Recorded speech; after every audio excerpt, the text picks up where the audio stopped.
Hello అండి, నేను మీ కృష్ణశ్రీ పరుమళ్ళ. ఈరోజు మనం నర్సాపురంలోని గోదావరి గట్టుకు వెళ్ళిపోదాం.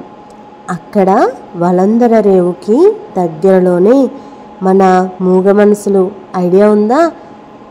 1964 సినిమా తెలియని వాళ్ళు చాలా తక్కువ. మరి సావిత్రి గారు, నాగేశ్వరరావు గారు, జమున గారు నటించిన అద్భుతమైన ఒక మైలురాయి. అలాగే అవుట్డోర్ షూటింగ్ చేసిన మొదటి చిత్రం.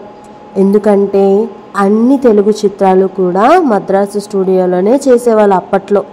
ఇప్పుడు మన డైనమిక్ నటి సావిత్రి గారిని తలుచుకుంటూ నా పాట నీ నోట పలకాల చిలక అని పాడుకుంటూ మనం ఇప్పుడు వలందర రేవుకైతే వచ్చేసాం.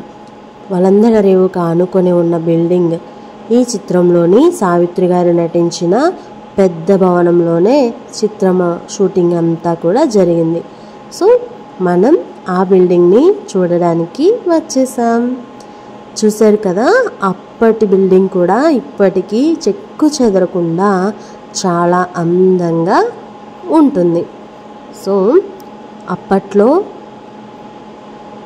హోటల్స్, లాడ్జ్ సదుపాయాలు లేకుండా ఉండడంతో సినిమా యూనిట్ స్థానికంగా పరిచయమైన వారి ఇంట్లోనే ఉండేవారంట. సో ఛానల్ని ఫస్ట్ టైం చూస్తే కనుక ప్లీజ్ సబ్స్క్రైబ్ చేయండి. ఇలాంటి కంటెంట్ ఇంకా చాలా చాలా అందమైన కంటెంట్ రెడీ చేసి పెట్టుకొని ఉన్నాను.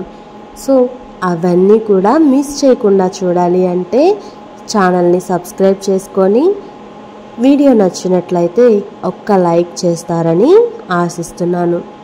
సో నా రిక్వెస్ట్ అయితే అయిపోయింది. మళ్ళీ మనం భవనం చూడడానికి వెళ్ళిపోదాం. చూశారు కదా, విశాలమైన భవనం. చాలా సీన్స్ అన్నీ కూడా ఈ భవనంలోనే జరిగాయి. అలాగే దగ్గరలో ఉన్న ఈ గోదావరి గట్టుని మనం చూసాం కదా, గోదావరి గట్టు చాలా పాటలు ఆ గోదావరిలోనే చిత్రీకరించారు. సో భవనం అయితే చాలా పీస్ఫుల్గా ఉంది. ఎవరు నివసించడం లేదు కాబట్టి చాలా నిశ్శబ్దంగా ఉంది. ఈసారి మీరు అంతర్వేది వెళ్ళినప్పుడు లేదా నరసాపురం వెళితే ఈ బిల్డింగ్ను చూడండి. సావిత్రి, జమున, అక్కినేని గారు తెలుగు ప్రజల హృదయాల్లో ఎప్పటికీ నిలిచి ఉండే నటులు కదా మరి.